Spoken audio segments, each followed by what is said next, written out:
Ladies and gentlemen, welcome to the Talk KE right here on Tones Radio, as sweet as it is, your number one internet radio station. And with me, I have guests right here in studio. So I don't know how to introduce them. I let them introduce themselves. But it wouldn't be fair if they introduce themselves. Or rather, if I introduce them. I don't know which one is correct. So you prefer introduce you or you introduce yourself?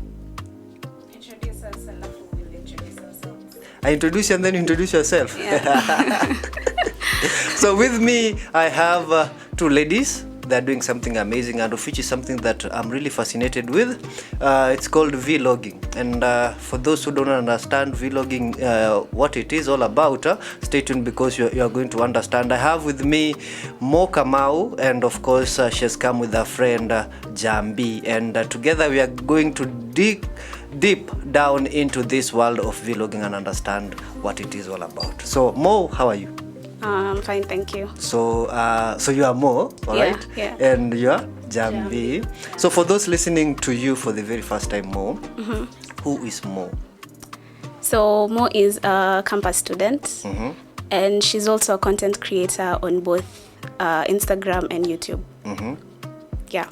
Campus student and a content creator. Yes. Jambi, Yeah. for those listening to you for the very, very, very first time, who's Jambi? I'm a student at JQuat, an IT student at JQuat, and not into content creation, but I help her with her content creation. So yeah. IT sasa jindo mtaanza kutuzia bitcoins na the likes of now Mo, for those who don't understand what vlogging is, and we have, before you even get to vlogging, we have content creation and digital content creators. So like, what's the difference between the two for somebody who doesn't understand? Unajua mimi najuanga tu content creation, but others, they identify themselves as digital content creators. Others, they identify themselves as just the content creators. So first, how do you identify yourself, and if you can differentiate the two? So I am a content creator, and I think the difference between digital content creation and content creation is that digital content creation is more professional. Like people who do videography and all that, they're more professional than content creators. Content creators are simply people who've decided to do something different, and it's not like part of their career. Of any content creators. See, digital content creators. That's amazing. I never knew, because ukita mtu content creator nakwambia no, I'm a digital content creator, then you're like, what's the difference? At the end of the day, your content is going to go digital, ama? So now this world of in network vlogging. So for those who don't understand what vlogging is, so what is vlogging? Vlogging is... No, ni vlogging. Yeah. See, vlogging. See? So vlogging. Yeah, vlogging. Vlogging is like taking bits of your life, documenting it on a certain platform. So that's... Okay, vlogging is mostly for YouTube, yeah? So you document scenarios in your life, and then you put them together in a video. Now that's vlogging.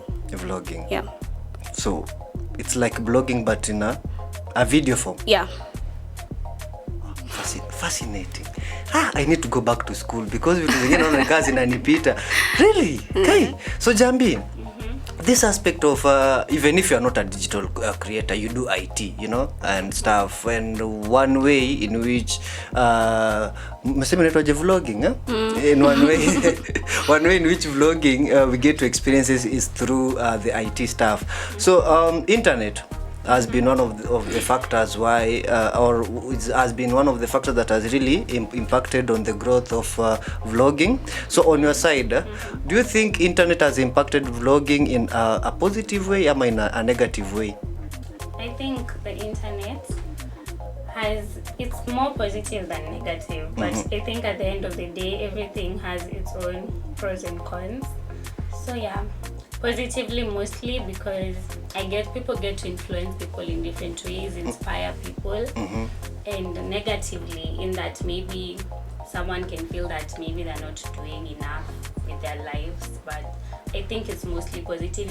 It depends on the perspective you take it in from. So it depends venye mtu ana nini. We have those who will always criticize even something and it's good. Everything. Watasema au na anafanya tu for the sake of sijui ABCD. So Mo, how do you deal with such? Of course, there on the videos that you've posted, they won't give you 100% like reaction in a good way. We have those ones who will always criticize that. So how do you deal with such critics? So for me, I'd say that when you have a goal, everything else doesn't matter. So for me, content creation is something I love doing. And since it's something I love doing, I won't listen to the negative. And the other negatives that you can convert into a positive thing, yeah? So basically just ignore the negatives and strive to make everything better. Wow. You turn the negative to Positive. a positive. Yeah. Didn't see that coming. So how long have you been doing vlogging? It's been like, I think this is the 11th month, if not an year. So you are almost a year into the business. Yeah. What really inspired you to do it? Because hukuamka tu siku moja ukasema, you know what, mimi na camera, let's do this. There must be a point whereby you felt like ni kitu ilikuchunika kwambia, you know what, you should be doing this. So at what moment did you realize that, you know what, I can do this? Ever since I was a baby, like not really a baby, but young, I've always wanted to be like in the limelight in terms of being a TV host or TV personality. So I've always wanted that, and it got to a point, you know, when I was young, I didn't know about YouTube and all that. And when I got to high school, content creation ingekuwa ngumu because you're in school and out, like 99% you're in school, so hakuna venye ingework. Ulisoma boarding school? So when I finished high school, I had the idea in first year when I joined campus.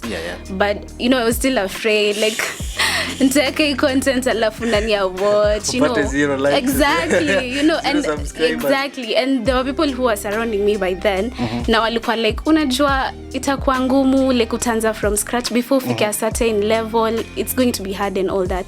So first year, let's say I was like dealing with kujijua, like if I really want to do this, am I ready for this? Am I ready for everything that comes with content creation?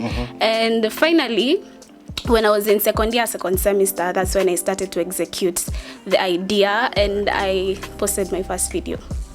Wow. Yeah. Before I come back to Jambi, we have this aspect of people, you know, if you have an idea, you pitch it to even your friends. We have a percentage that will agree, we have a percentage that will disagree. You know, and we have a percentage that will support you, and we have a percentage that will not support your work. Now, after you've made it, after you've started to see the fruits of what you are doing, now everybody around your group will start to feel like they're entitled to what you have now. So if somebody is in such a situation, when he or she was starting, nobody was there to support them, but now they are making it, everybody wants to be or feels that they are entitled to what they have. So if you have an individual like that, unaweza mwambia nini? Well, first of all, I'd like to say, but I think that I don't want to be negative, but I'd really say you worked hard for that position. And people who didn't support you at that time, I really don't think they deserve to, you know, partake in your cake, yet they didn't help you make it. We have those people. You and Mo are friends. You see? Yes, And at the end of it all, she makes it. You know, you will feel like you are entitled to what Mo, yet you didn't hata huku subscribe, hata huku share, hata huku comment. But at the end of it all, because you knew Mo, maybe from like way back in primary school, ama mlitoka one village, so you feel like, mi namjua, so what she has is mine too. No, it cannot be yours because you didn't even support her. So I don't really think you should have the entitlement to have whatever now she's experiencing because just you know her. Because even like she worked hard for it, let her enjoy it. If you did support her, maybe, but no, you shouldn't have that entitlement if you were not there for her when she was starting. Because I know when you're starting, you really need that support. Yeah. And now if you are not there, you really don't deserve. I'd say not be rude to them. Like if she has made it now, don't be rude to them, but just put it in the right way and tell them that, you know, I made it here, but don't show it like usiwani sana, usionyeshe sana.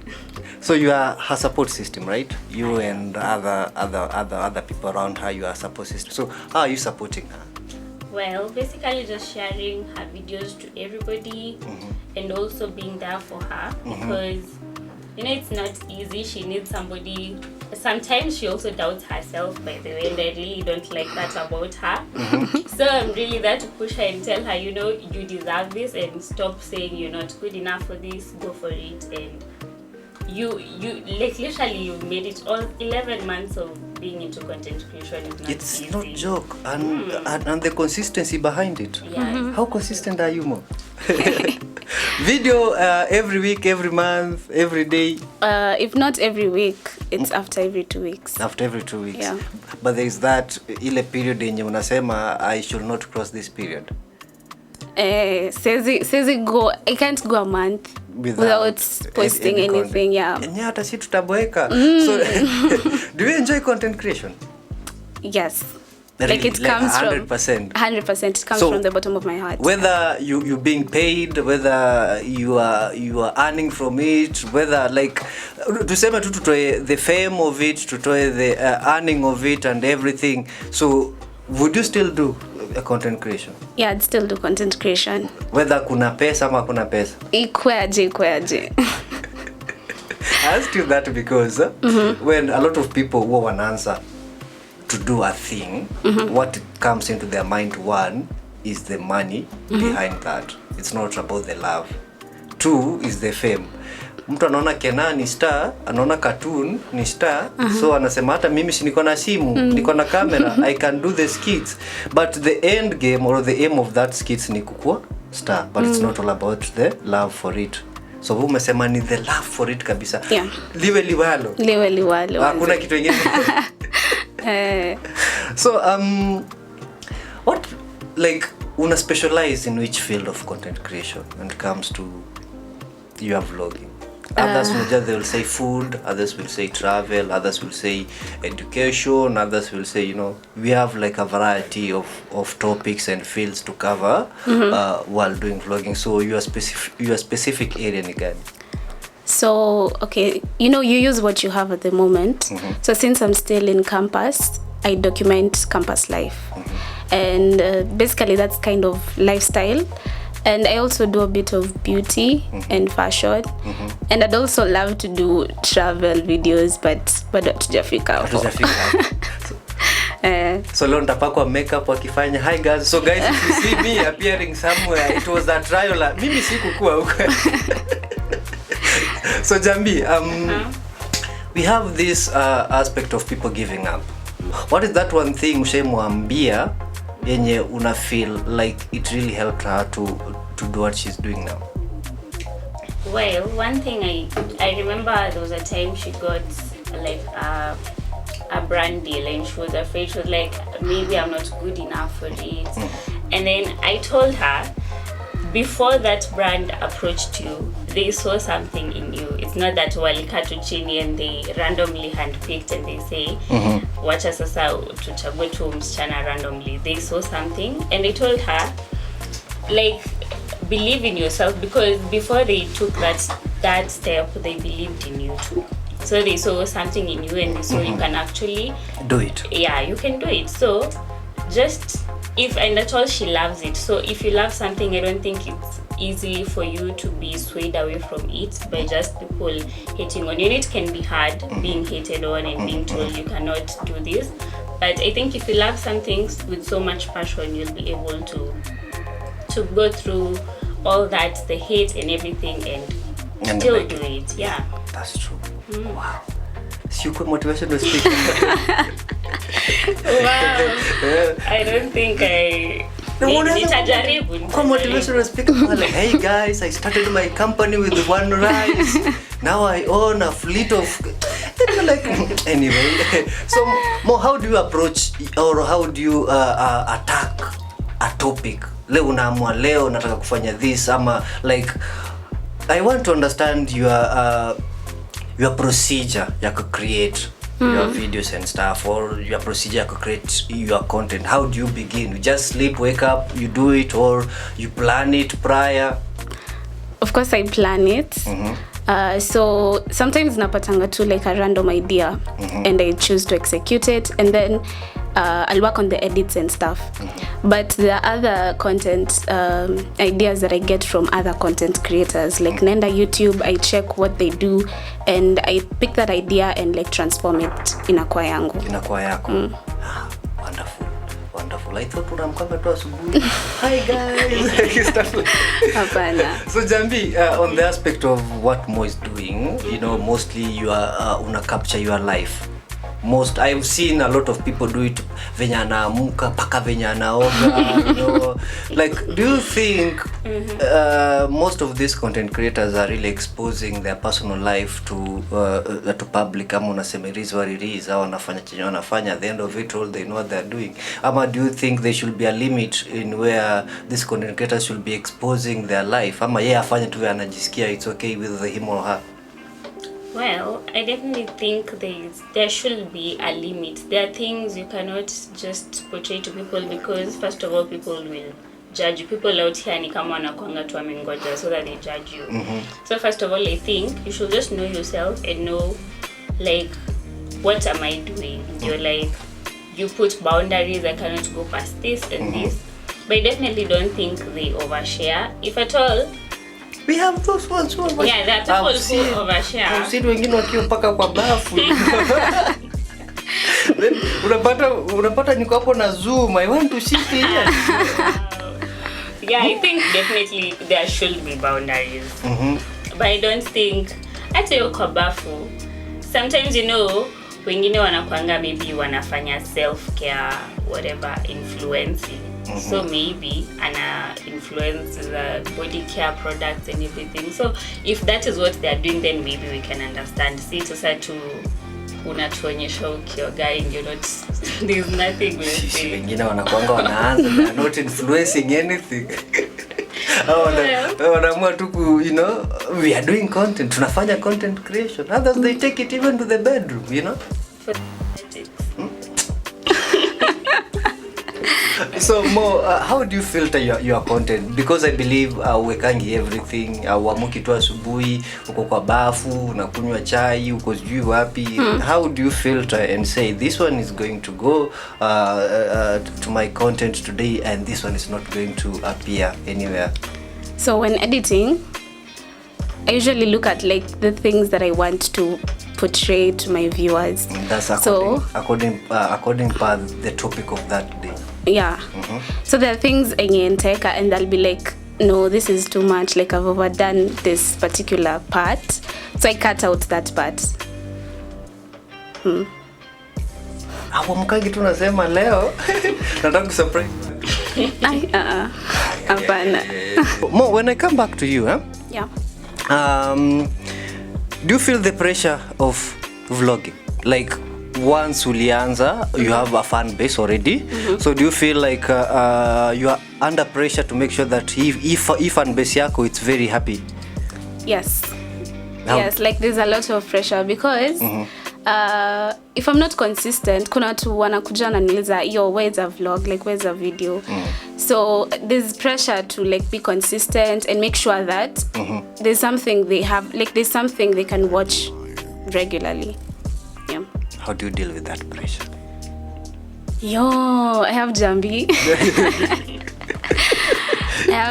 The pressure inakuanga mob. So when I feel like I'm kind of losing myself, I talk to Jambi. Sometimes I call her, I voice note her. And the moment I talk to her, like I just feel rejuvenated and ready to like continue. Professional speaker, ukakata. You see? So now, Jambi, we have this aspect of instant fame. Instant fame is when it's where unaamka tu siku moja, you did a video, you posted somewhere, you forgot about it, then asubuhi you are the talk of the town. Do you feel like this instant fame has has some drawbacks when it comes to people. You have seen, hata kama you are not creating content, but you have seen the rise of content creators, but all of a sudden anapotea. Others do come. The same happens to music, the same happens to movies. So do you think like this instant fame has the drawbacks? Well, yeah, but I think people say your publicity, there hakuna bad publicity, or I think there is such a saying. But I also think, yeah, instant fame has its drawbacks, because I think you're not there for a while. It's just evil to like hiyo siku, and then people talk about you, and then maybe tomorrow washasahau, hakuna like anything to talk about. So I think its drawback mainly is because you don't get, maybe for one day you will get that exposure, and then after that maybe you're back to just being the ordinary. But I think also to some point it's good, because you get the exposure. Kuna watu kidogo, they will go search you up, follow you, look you up, and then at the long run you still get subscribers, followers. So it's good, and also it's bad. Yeah, pros and cons to it. Mo, you are a student. Yeah. How do you balance vlogging, homework? Kama mlisema university hakuna homework. University hakuna homework. So how do you balance school? How do you balance vlogging? Because I believe I don't know, but how do you balance the two?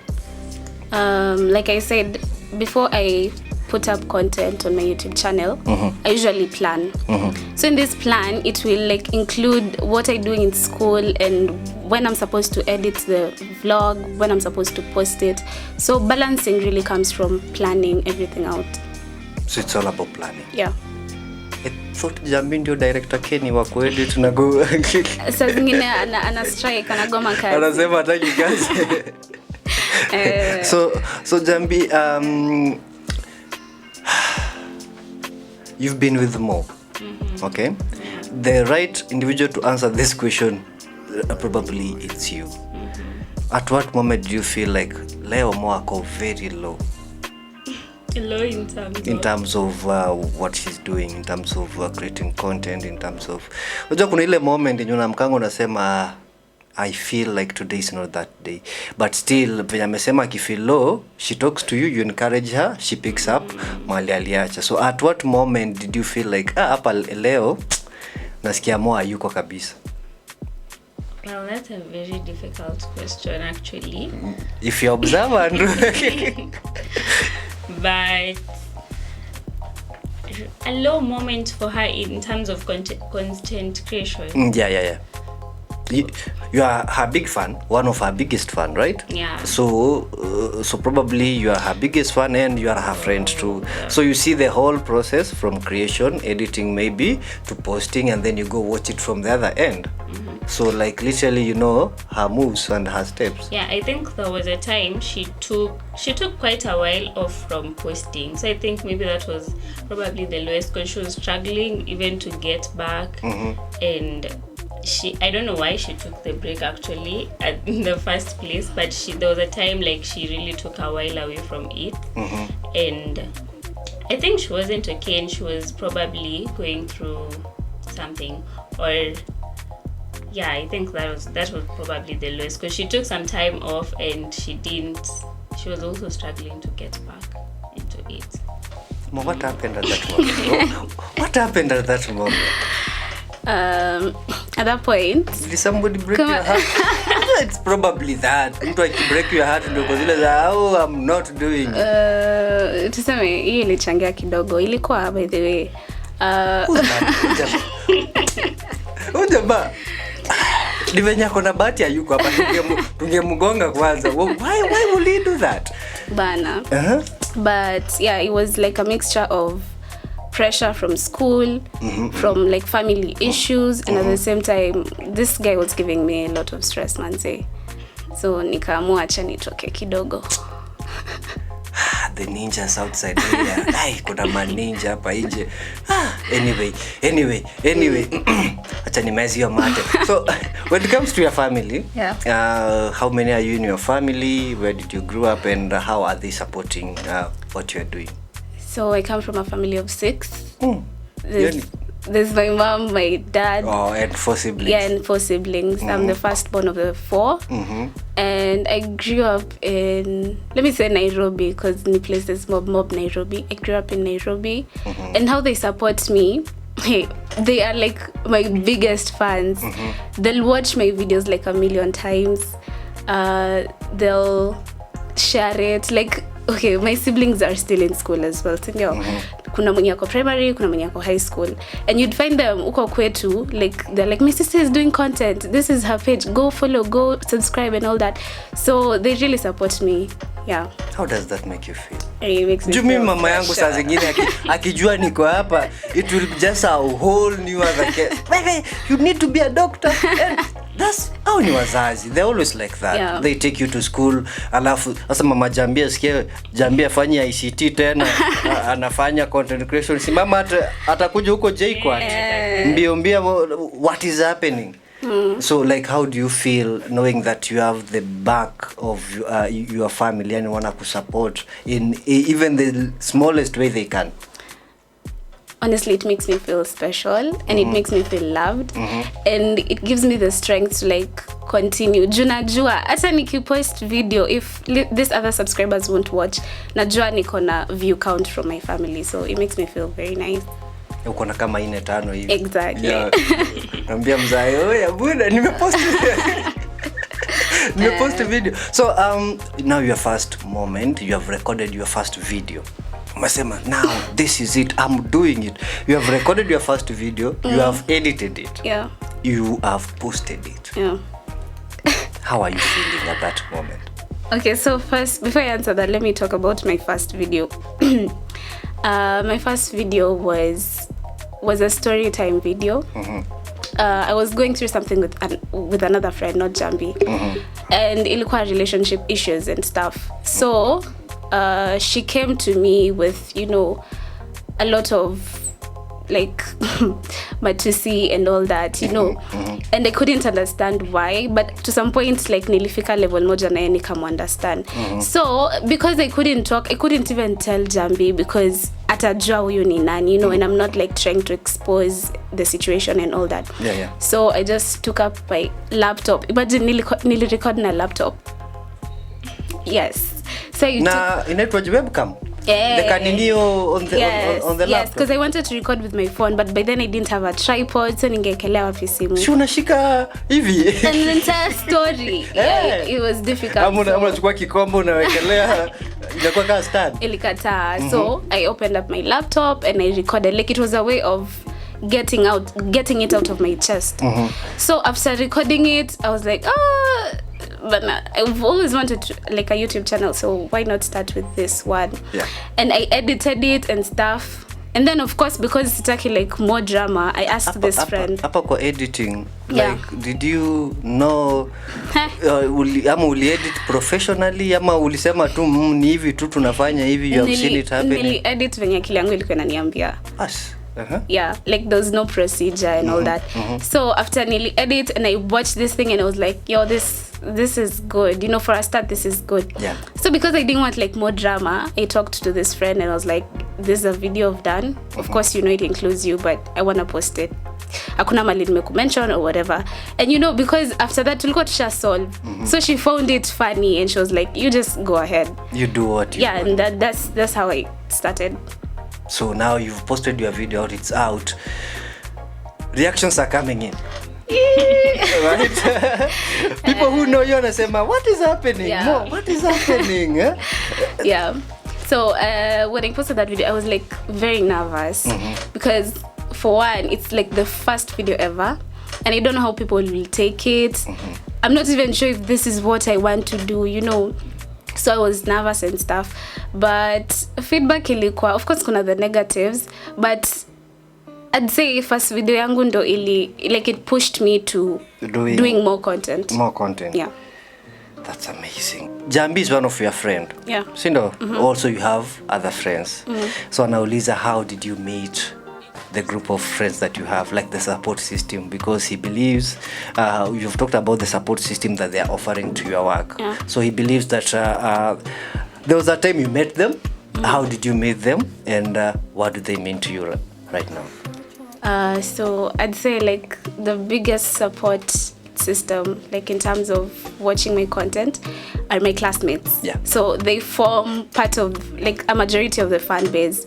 So how we met, school. School. I joined campus, we vibed and we became friends. And yeah. Hivyo tu vibe ikaendelea. Jambia kukosea because girls become friends after wamekosea. Like for us men, most of us lazima tushikane mashati kwanza. We become best friends. So haiku happen hivyo. Jambia nisije tulifika hapa aje. We've known each other from high school, from 1, yeah. Msoma shule moja. Nani alikuwa muoga na nani akasaidia mwenzake? There is always that story. One of you alikuwa muoga, the other one came through to save the day. Mimi ndo nilikuwa muoga. Hapana, you don't know muoga. Jambi ndo alikuwa kama muoga. Mimi sikuwa muoga. Nika high school by the way nilikuwa very out there. Yule msi. So maisha imekuhumble hapa hivi mpaka maisha kuenjoy many humble. So in high school? Yeah, we met in high school. We weren't that close in Form 1, not that close in Form 2. Form 3 we formed like a group of friends. We were I think 5. And that's when we started like growing closer. But you know, even in the group of 5, kuna venye among 2 of you mko closer than the rest. So I was closer with some other girl alikuwa anaitwa Jane. And the moment we got like very very close ni Form 4, and the fact that we also came to the same campus and all that, so yeah, that was the start of a very beautiful friendship. Mkapatana. So a best friend has your best friend has a best friend. We are Anna. Uko na best friend. Wow. Put on the spot. No, Jambi ako na best friend. Si ni mimi. Ni mimi. Naweza kuwa mimi best friend ya Jambi. So nishaje. Of course lazima. So now Mo, we all have challenges in what we do, right? Yeah. So hakuna tu kitu iko na nywe. Hata wasema barabara iko na corners and bumps and stuff. So what are the challenges you will say right now you are faced, and how have you dealt with them? So challenges I've faced ni like the view count. I'll do a video and upload it, and it gets like views vizuri, and I'm proud of it. And automatically in my brain I'm like, the next one I do will automatically do well, you know. And I post it and it doesn't do well. Actually it's very below my expectation, you know. And that draws me back, and I'm like, ay, uko sure ikitu ni yako, you know. But how I deal with it is you know, the fun thing about YouTube is that you can go back to your content, watch the content, and you yourself, you know what you were going through, okay, record here. So inakupea motivation to like go on. And I'd say dealing with my challenge, I go back to my previous videos and I remind myself why I started, and it gives me the energy to continue. Wow, nice. What expectations do you have for Mo? Like, do you have any expectations for what she's doing? Yeah, of course I do, and I really do like pushing her because, as I said, she likes doubting herself, especially now since she started getting opportunities. And she was like, oh, I don't think I can do this. And I'm like, please go for it. I said, why are you not doing this? So I have expectations for her, and it's very good to push her so that she knows like she needs to even improve with her journey and not just be comfortable with where she is, so that she can also increase her audience and better her journey. That's wonderful. That's wonderful. Mo, Yeah. do you work solo or you have a team? I work solo. One man army. Mimi peke yangu. Wewe peke yako? Yeah. Why that? Or is just a decision you made? Yeah, it's just a decision because I'm the one who understands how I want my content to be edited, what I want to be added and all that. So and plus the audience is not like that big thing is easy manage. So for now it's like a choice. I'll do it on my own, and then when we grow and get better, we'll think of adding. Yeah. Niko hapa managing director. Naweza kuwa manager. Si I can be a manager. Wacha nitengeneze CV sahi because you never know. Now, as we are winding this conversation, one thing that I would love also to understand is what next for you? When it comes to what you are doing, what's next for you?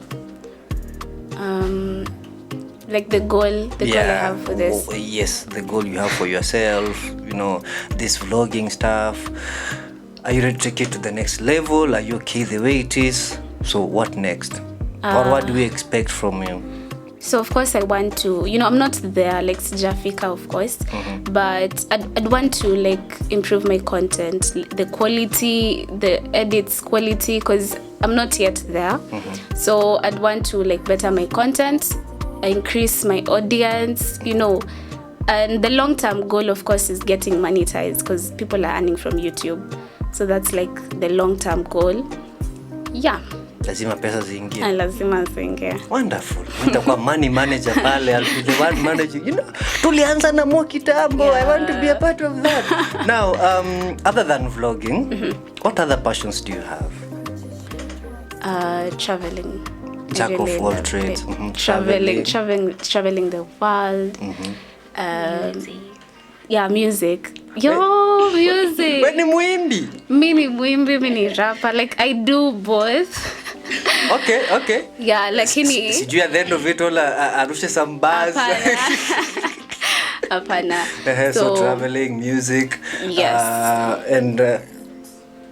And just becoming a role model to people, like whenever they talk about me or they watch my content, deep down I influence them in a good way and I motivate them and bring the better out of them. Si kupika? Wewe si wa kupika? Kupika kidogo hapana.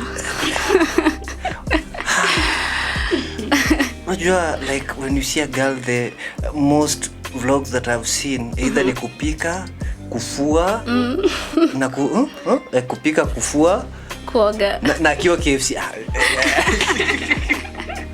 Na kiwa KFC, like a lot of that. So now so these hobbies are the ones that you do on your free time, right? Yeah. So do you have any free time? Unasemanga I'm so occupied school, I'm so occupied vlogging, I'm so occupied, like do you have mi napenda kulala definitely. So when I'm free, mi sina hobbies, ni kulala peke yake. So do you have like the free time, and when you have that free time, mostly what do you do? Okay, I'm usually free mostly on the weekends.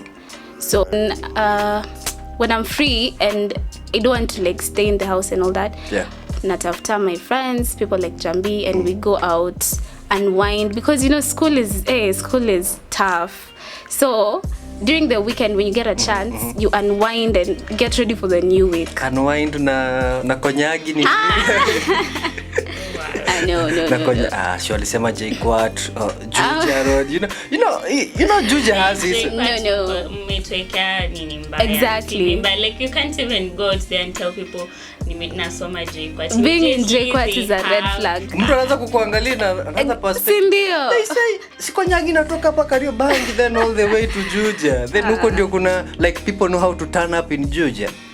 Okay, that's true, but see. No. That's true. That's true. It's true, like people turn up, but si kila mtu. So, mwache kuvictimize kila mtu. The stereotypes are not true. Yep. But we have people who turn up. Yeah. That's it. You're true. Now, Mo, somebody wants to be a vlogger like you. Somebody is looking at your videos and saying, I want to be like Mo one day. I want to do what she's doing. So, mtu kama huyu unaweza mwambia nini? So, for one, I'll tell you what other people don't tell you. Yeah. Don't do something because I am doing it. Because probably it's not your passion. Like, you're just doing it because I'm your icon or something, yeah? So, first of all, you have to have passion for that particular thing. And the second thing, you have to have like the major goal. And whenever distractions come, you just look at this goal and you continue. Unasema live livalo. Yeah. So you do have role models? Yes. Yes. Ni wakina nani you're looking up to? I watch Kim Kardashian and Zara.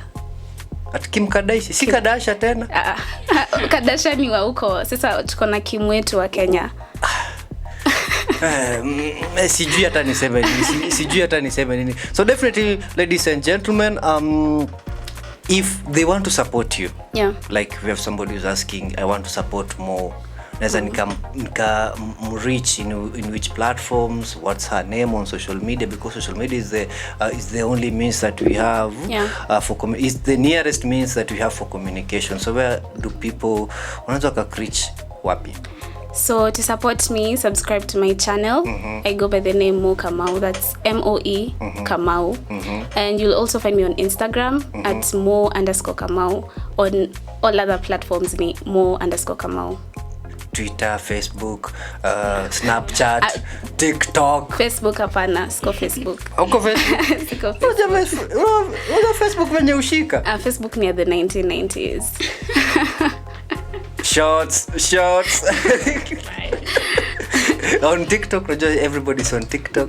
Yeah, of course, I'm on TikTok. At Mo Kamau, Yes. _Kamau. Yeah. Guys, go follow Mo Kamau. Yeah. Abusikia 7 nimeanza kuongea, but nevertheless, so that has been an incredible conversation. So Mo, do you have anything else to add before I let you go? Yes, thank you so much for having me. You're Like, it's an honor. Yes. Jambi?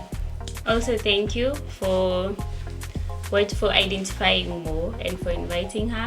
This is really great. And I'm also happy to be here knowing you guys. Yeah.